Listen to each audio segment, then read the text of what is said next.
Hay mga palangga, magluto dito karon adlaw. Mao din among lutuon, mag-escabeche mi karon.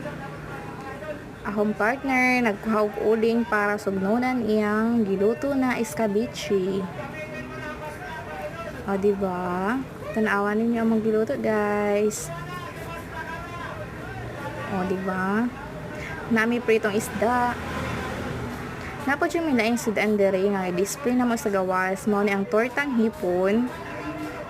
Napod jud mi og humba. Humok kainin siya, guys. Na may pansit, hurot na among pansit. Mao na lang nabilin. Ato sang tanaw na tong sabaw na balbakwa. Tanawan nyo, guys, ang sabaw. Medyo gamay na lang kay nahurot, nagainang buntag kay nga nangaon. Onya, nabisi pa. Inyong mga auntie kay naay nagpalit. Ang naay namalit og tortang hipon.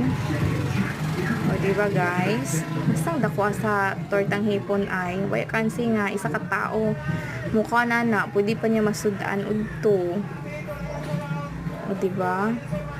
Unya nag-add pa jud siya og isa ka serve na pansit. Okay, hukay si auntie. O diba? Anaon na siya pag-serve sa pansit.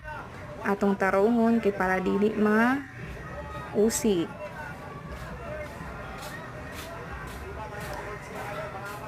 O diba? Mauna namang kinabuhi taon deri. Nag-smile pa si auntie ay. Dayon akong ihatag sa customer. Pagkahuman,